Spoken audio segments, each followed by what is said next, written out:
Right, we're excited to speak to Emily and Ray. They are from Greers Great Aussie Adventures. That was a mouthful. But yeah, we're excited to speak to them and hear about their journey and why it's such a significant thing for them to travel now. So let's hear from them. Hey, Emily and Ray, how are Hey, you? hey. Yeah, good. Thanks yourself.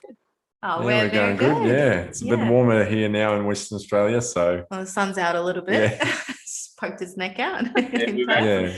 we've actually seen some blue sky again. Yeah.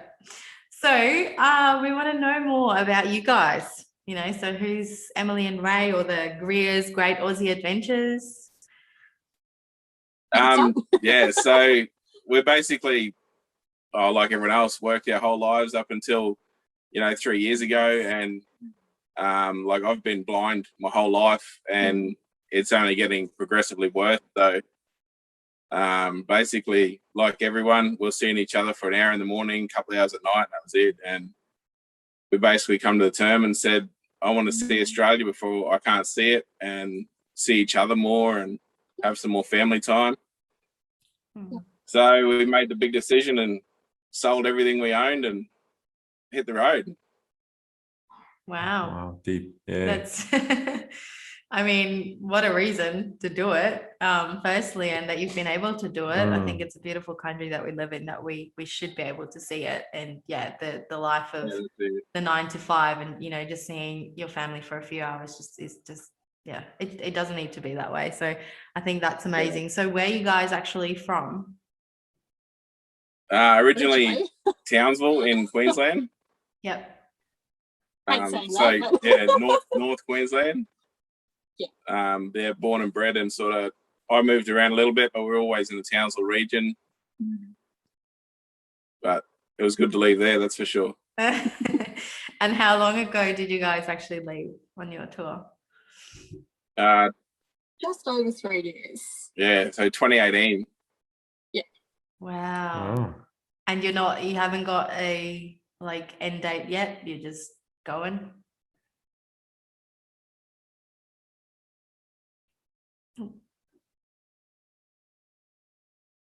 Are you there? Hello. Hello? Hi guys. You left us for a second. Yeah, no, like froze. Yeah, I know, everything just froze. Yeah, same on our side. Did you hear my last question? Yeah, so we originally hit the road like 3 years ago this month in 2018. Wow. It was actually July, was it? July. July, we're in August now. Yeah, right. Yeah. Yeah, right. So yeah, it's just over 3 years. So have you got kind of like an end date, or you just keep going? No, keep going. We'll stop one day when I can't see anymore and it becomes just too hard to travel, and we'll sort of pick the best place that we liked and stop there. Yeah. Well, I must ask, how do you afford it? Because it's been 3 years.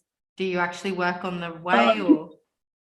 No, I've got a disability pension, obviously. Yeah. And Em's my carer, so we sort of just travel within our means. Yeah.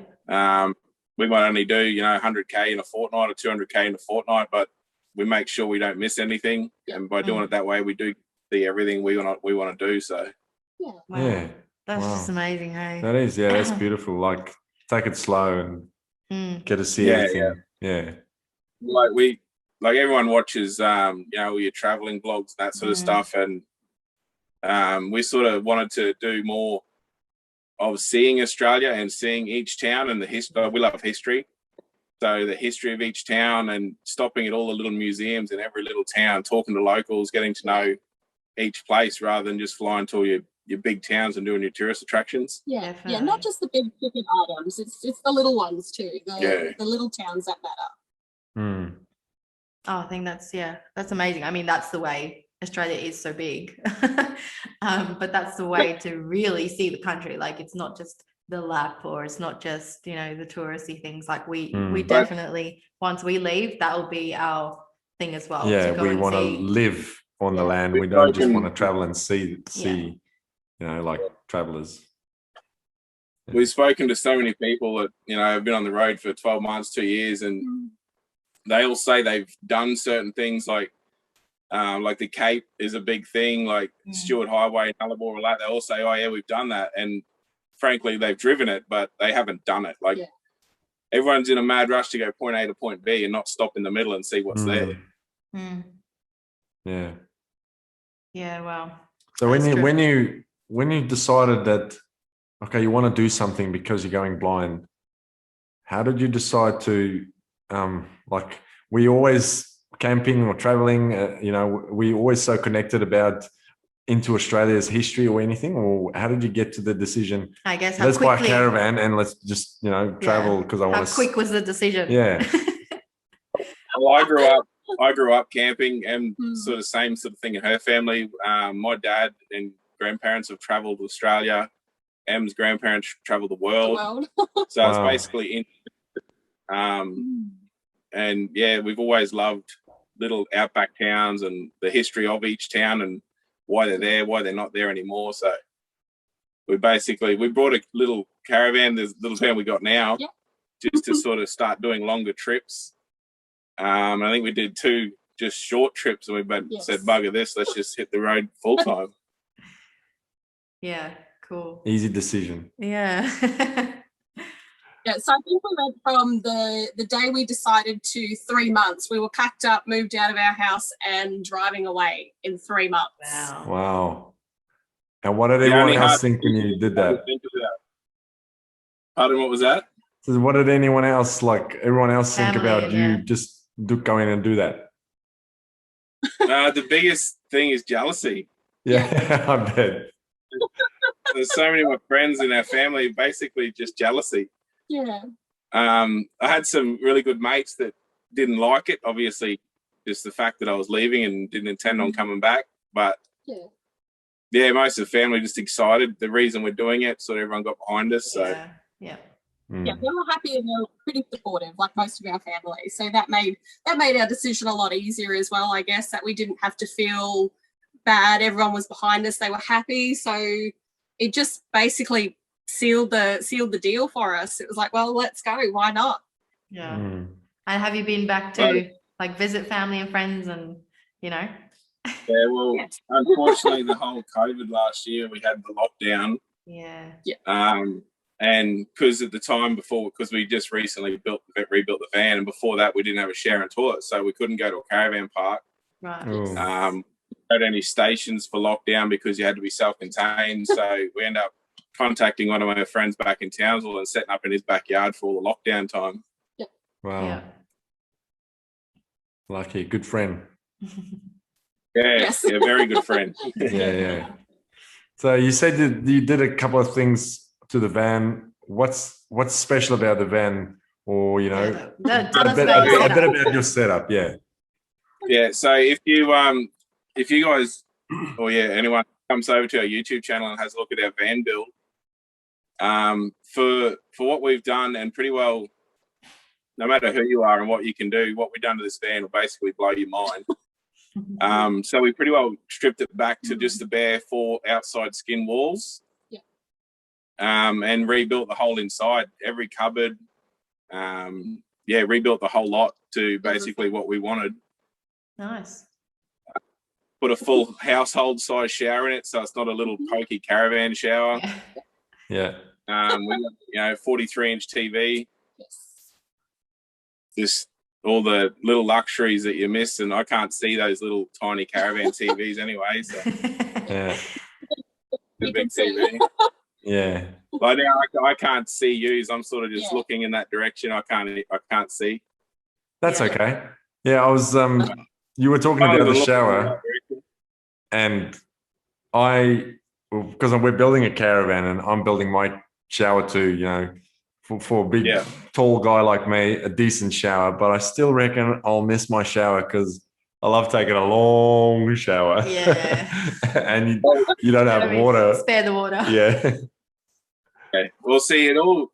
Yeah, off grid, obviously you're on time limits on your showers. There's no getting around that. But a lot of off-grid places you can get water, and if you're on your own, you can hook up to that water source and have your long showers, you know. But if you're building your van, definitely jump over and have a look at ours. Yeah. We had a lot of really good feedback on the video, inspired a lot of people to the ideas that we put into it. We definitely will. Yeah. We're always looking for inspiration because we're at the stage now where the panels is getting ordered. So we're building from chassis, ordering panels, and pretty much fitting it out all ourselves. So yeah. Well, from the start, because I can't see, so I basically, like everyone always says, the things that go into my head, no one can fathom. But because I struggle to put that into practicality. Yeah. So I basically taught Em how to use circular saws and how to use all the stuff, and wow. did in the mate's backyard under a quick shade. Built every cupboard. We painted everything in 2-pack. Wow. So it all looks laminated. Looks really good. Yeah. All out of marine ply. Yeah. Wow. Wow. Sorry, I'm just sitting here like, wow. I got to get her more on the tools. He doesn't want me to. He wants to do it all himself. Yeah. So many people we talk to, and they say, "Oh, yeah, did you do all this on the road?" And it's, well, we weren't on the road at the time; it was lockdown. So, but it was no different to a free camp. Like a quick shade to build in. I've taught Em how to weld, but she does like all our water tanks on the Jeep, all the gas bottle holders. She's welded all that up. Wow. So well done. Yeah. Basically, don't give a choice. If she doesn't do it, we're going to pay someone. So yeah, well done, Emily. Proper carer. Yeah. I refer to myself as a really highly skilled guide dog. Yeah, good. So, what do you guys actually have for like your towing vehicle? So once again, there's another video on it, but it's a '68 Jeep Gladiator. Ah. So yep, you won't know what that is, but basically, picture an old F truck, like your F-250, but your real old one in the '60s. Yeah, so it's a big full-size American truck. Yeah. Wow. And you said something before that you did the stuff on there as well. We built that. We built that in Em's parents' front yard from a chassis. Built it up in 4 months from a chassis to a road going truck. Yeah. Awesome. Well, I'm sitting here like I definitely have to go and watch those YouTube I really videos want to do that. Yeah. We originally we're going to hit the road in a blue Jeep, same model Jeep, but a wagon that we built. We built it from ground up as well. Yeah. It was actually a cover car on the Jeep Action magazine. They did big write-ups on it. It was in it twice. But in the wagon, we were just struggling for room because we go camping just as much as we leave the van. So we leave the van and just piss off in the car sort of thing. Yeah. So the car's got to be fully set up as well. And we're just struggling in the wagon for room. So we just went, bugger it. We sold that and decided to build the ute. Yeah. Nice. Awesome. Yeah. One of our questions were to give any tips. I said one of our questions were to give any tips or tricks, to any other traveling families. But I guess all they have to do is go and watch a YouTube, eh? Yeah, basically, like we help a lot of people with their 12-volt systems and that. But the biggest tip for any traveler is stop, look, and power. If you've got the power, then you can do anything. Power in traveling, especially off grid, like your DC battery system, is everything. Yeah. Yep, definitely. I agree. Yeah, we need a good power system. You spoke a little bit about like obviously you like seeing everything, but I'm wondering like what was kind of like has been your favorite. You've been on the road for 3 years, so I'm assuming there would be some favorite spots. So for me, because basically I live through what Em sees. Yeah. So if she's excited and she's wrapped and overwhelmed about it, then I get that way, even though I can't see what's going on. But two of the biggest things I wanted to do, which was the Great Australian Bike.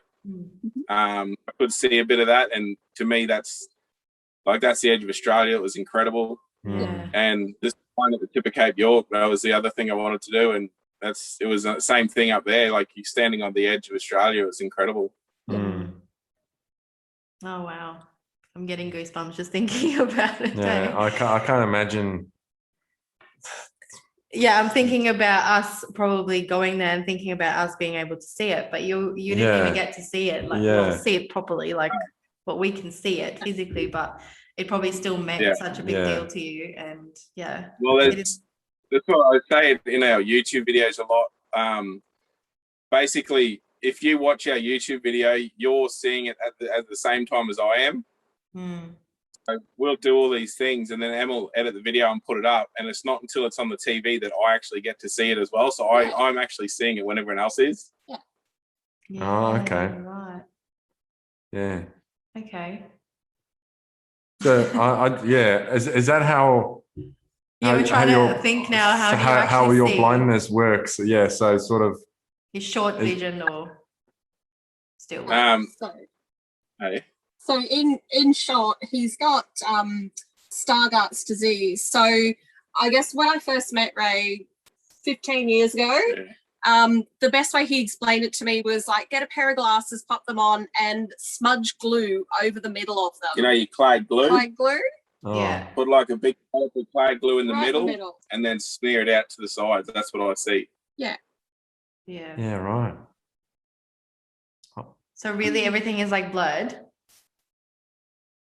Well, I guess so. I've never seen normal, so I do get asked all the time, like, how do you see? And I just say, well, I see how I see. I don't know how you see. Yeah, so, yeah. Yeah. You know, that's like you describing to someone how you see. Yeah. But that's all you've known. It's sort of, well, I think it's clear, but then when I tell people what I see, clearly it's not. It's not. Yeah. Yeah, true. Wow.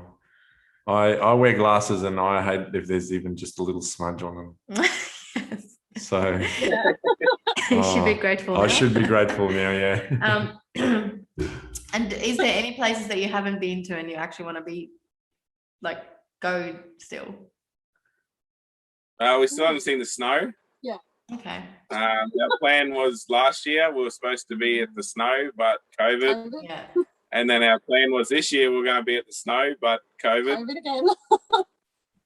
So that's basically all around the Great Ocean Road, the bottom of Victoria. Yeah. We still haven't got to do any of that because of COVID. And so Victoria's been pretty hard with COVID. So yeah, definitely won't be going there for a while. Hmm. But SA, we definitely want to see more of SA. It was probably our favourite place so far, favourite state. It's been incredible down there. Yeah. Mm. Wow. Okay. Been to WA? We're here now. Yeah. Oh. We're here now. It. We started heading north. We got up to Kew. I don't know if you know where that is. But it was just, I think because there's so many people on the road at present, everywhere up north booked out and just really, really busy. And we don't like the crowds. Basically, if everyone's there, we're not. So we sort of turned around and went back out inland and checked out a few ghost towns and all that out in the country. So we did find it's very expensive here. Very. Yeah. Mm-hmm. Yep. And and there's not, there's not much places along the actual coast, along the beach line that you can just go camping and that. Everywhere's sort of designated campgrounds or stations or caravan parks. You can't actually just go camping. Mm. And that's sort of what we love doing, just getting out on our own and just going camping. Okay. Yeah. Share us you've obviously after 3 years, you've had some good meals. What's your go-to Camping meals. camping dish meal that you like to prepare? Your go-to. Okay, so Who for does the camping cooking? food, it depends. Because we got the big American truck, it's set out really well, so we carry cooking gear that other people just can't carry. Mm-hmm. So we actually carry a full-size gas smoker. Nice. Because we love our slow cooked American smoked meats and that sort of stuff. So our go-to if we're going to treat ourselves is a 10-hour smoked pulled pork and that sort of stuff. Which is that's what I mean. It's not sort of what most people can do camping. So you're talking my language. I don't know if you couldn't see my face, but my eyes went wide when you said smoker. And you're talking our language. Yeah. Being from South Africa, we love meat. Yeah, we do a like a it's like a 10-liter chili con carne. Yeah. But all smoked as well. So we smoked that while simmering it in the smoker. Yeah. Nice. Oh, that's where people talk about camp cooking, and it's like, well, yeah, ours is a little different. It's just people can't carry what we can, so yeah. So you would need to share that recipe. Yeah. We actually only shared one recipe, and that was I made on Mother's Day. Mother's Day this year. Yeah, Mother's Day this year. Like a 6-hour smoked satay stew. Yeah. Ooh. So I sort of shared that, but that's about the only one we sort of, because we're only just getting into like all the social media. We only really started so our family could follow us. Yeah.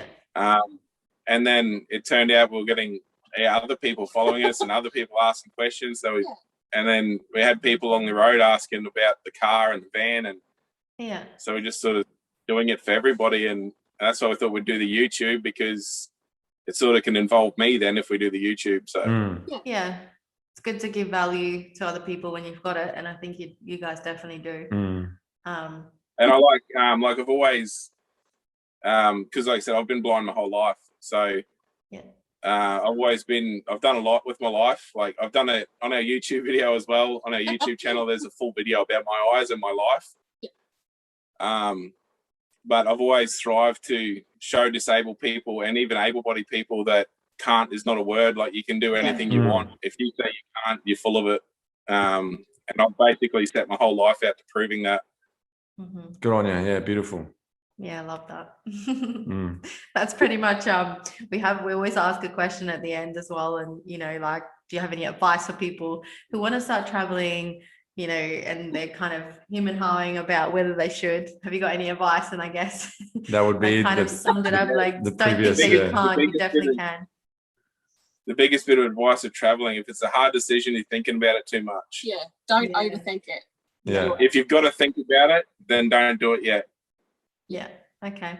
You need to get to the stage with everything that you just do it without even thinking. That's very clear. Yeah, good. Awesome. Well, you've spoken about your YouTube and all your social medias. Give us a rundown on what the names are and where the people can find you. Yeah, so it's all just under our Greers Great Aussie Adventures. We've got the YouTube. The Blind Traveller. It does have the Blind Traveller on the end of it as well.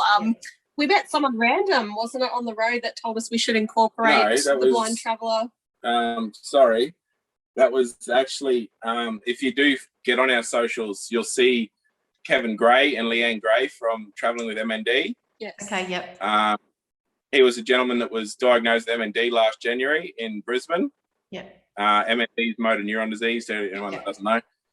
And we met them up in Far North Queensland, and we were actually on our way down south, and they pulled in next to us, and I watched him get out of the car, and I could sort of see this bloke staggering. I thought, oh, look at this, piece of work driving full of piss. And then he's looked at and sort of spoke and said, oh, look at this arrogant bastard, won't even look at me. So we're sitting there thinking, oh, he's got MND and I can't see him. So and we got to talking, and he said his last wish was to get to the tip of Cape York. And I said, oh, look, we've been there a couple of times, mate. I said we'll turn around and get you up there, and I'll help you get to the tip, because it's quite a walk.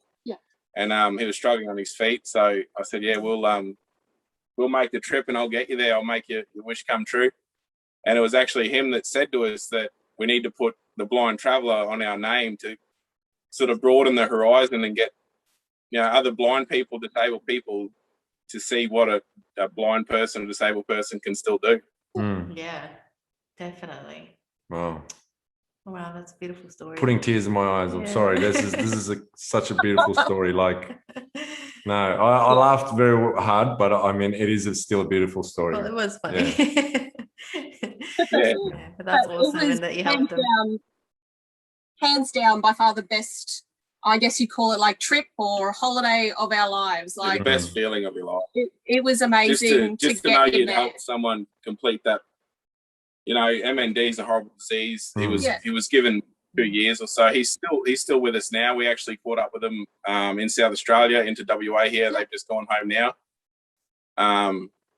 But yeah, it was basically just an awesome feeling to know that you helped him tick off that last thing he wanted to do.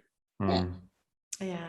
Wow. Yeah, we have a mate of ours, Mr. Shawnee Thompson. He's traveling now. Too. He's traveling now full time as well, and he lost his mother last year. Oh, it was December a year ago. Yeah, already, December a year ago. to yeah, MND. to MND. Yeah. So yeah, we know all about it. He's a really close mate of ours, and it is a nasty disease. It's a horrible thing. Yeah.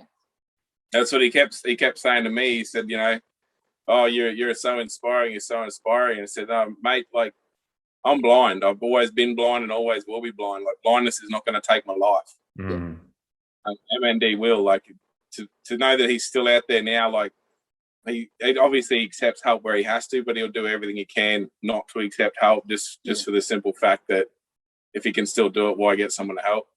Yeah. I guess maybe then, like, it'll feel to him like he's, just giving up as well, where he wants to keep pushing along and not give up. It's a hard thing with help. Like, I spent up until only a few years ago rejecting help, wouldn't take help off anyone, and just did what I had to do to get by. And then I started asking Em for more help, and as my eyes got worse and worse, and just got to the stage where you have to accept help, and you realise that, hey, if I had done that a few years ago, it would have been a lot easier. Yeah. He's on her too. Yeah. Yeah, true. Do you have any more questions, Willem? No, this has been, I can go on all night. This has been really great chatting to you guys. Is there anything else that you guys wanted to share, or Nah, basically just thank you. It sort of blew us away when you reached out to us, and just to sort of share our story and get it out there.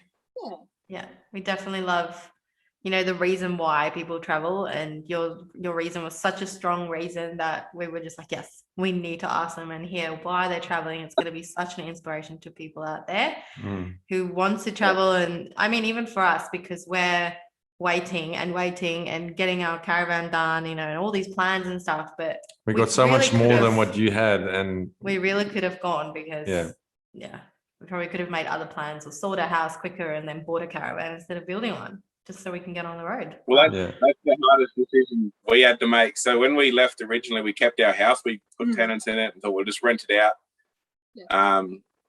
And then it wasn't until December this year we actually sold it. We pulled the pin and sold it. That was our last little last year, sorry.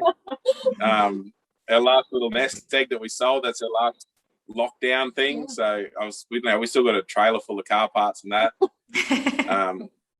Grandparents' place, but other than that, we've got nothing left. Everything that's with us is what we've got. Yeah, we're fortunate enough in a country where it's easy to start again, or just I don't know, if you have to, then you can start again, or you can like the life's not for everybody. And you do see a lot of arguing couples and all that sort of stuff, where one's loving it and one's really not.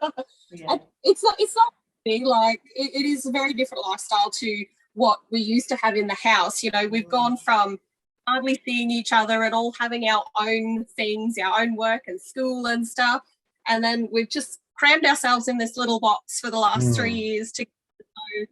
It hasn't been easy, but there have been some really awesome times that have just made it all worthwhile. No matter how bad the bad stuff is, it's still better than the good stuff before we left. It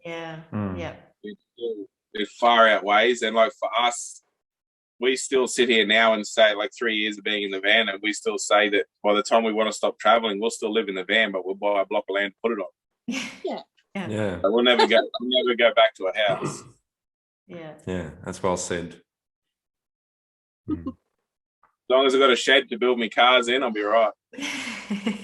Where Em can build the cars in. See, I'm a mechanic, auto electrician by trade, so wow. So I always got that to fall back on as well. Good stuff. Yeah, it is a good one to fall back on. Yeah. All right. That's it. Yeah, it's always the hard part to say goodbye Yeah. and finish it off. If we were somewhere were- around a fire, we Yeah. probably would have just continued chatting. Continued on all through the night with a beer in our hands or something. Anytime. Well, we're, Yeah. yeah, If you guys are ever, or if you're coming down to Perth, we're in Mandurah. Yeah, or even if We'll you'll definitely probably meet up, still be yeah. on the road when we get on the road, and we'll make sure we'll try and catch up with you. Definitely will do. You might have to Yeah. take us up to the Cape. Well, Kevin Gray and Leanne Gray from Traveling MND that I was talking about earlier actually live in Rockingham. Oh, really? no way. Wow. Okay. Yeah. Oh. And they're probably another couple that you'd really love to get on your show. Yeah. Definitely, yeah. Kev's a lot like me. People have actually assumed that we're father and son. Yeah, they look alike. Yeah, right. They're not only look alike, but they're very similar in their personalities and the way that they speak and everything. Like, it is really quite funny to sit there and watch the two of them together. Wow. But they've actually been traveling for 18 years. Yeah. Oh, wow. What? So yeah, they're one you Kevin Gray, his name is. Do you have details for them, or can you send me details, or do they have Instagram? Or just let them know, and if it's something they're interested in, Yeah. get in contact with us. Yeah, righto. Yeah, he definitely, because he loves spreading the awareness of MND and just Good. basically dribbling on about traveling. Having a chat. loves it. That's good. We're always up for a good chat. Yeah. All right, guys, we'll let you go and let you have a good Friday night, or the rest of your Friday night. At least it's only 8 o'clock, so you can still have a bit of downtime. Yeah. Thanks for the chat. Yeah, we'll catch up. No, thanks again. for having me. All right. Good night. Good night. Thank you. See you Yeah. guys. Yeah.